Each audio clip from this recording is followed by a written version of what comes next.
कितने तेजस्वी लोग हैं हमारे पास, कितने शानदार विचार रखते हैं जी। जय श्रीराम. सकाळी सकाळी तुमचा भाऊ निघाला होता दादू भाऊकडे. एक अर्जंट काम होतं. दादू भाऊचा डॉगीज बाईचं जवळ बी येत नव्हता. म्हटलं नेमकं झालं तरी काय आहे तुला आज. तेवढ्यात दादू भाऊने आपला हत्यार बाहेर काढलं. म्हटलं पटकन चालू कर, आपल्याला गाडी वॉश करायची. आत्ता चालू करतो म्हणत म्हणत त्याने 3-4दा प्रयत्न केला, पण काही चालू होत नव्हतं. म्हटलं आंघोळ केली का आज. म्हटलं पनवती सरक बाजूला, मीच चालू करतो. पनौती उतर उतर नीचे उतर. गाडी तर झाली होती नवी, पण आता आपला टाईम होता नवा व्हायचं. मग काय, तुमचा भाऊ बी नवा झाला ना.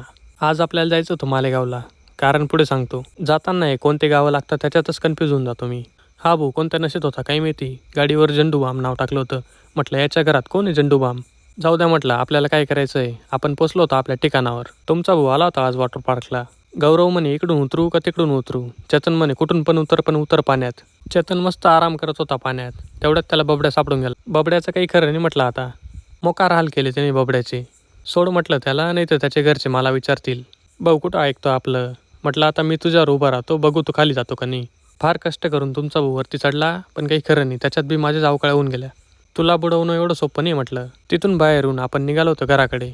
मालेगावमध्ये येऊन MSG कॉलेजने बघितलं. मग काय बघितलं, पण आज सुट्टी होती नाही का कॉलेजला. सायंकाळी गौरव म्हणे मांडवला जायचं आहे. म्हटलं फास्टमध्ये काच पुसून टाक.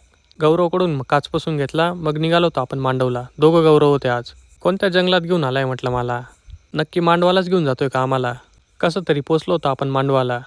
बँड तर काही चालू नव्हता, पण हळदीला छत्रा काय करताय म्हटलं. मांडव करून निघालो होतो आपण घराकडे. जय श्रीराम.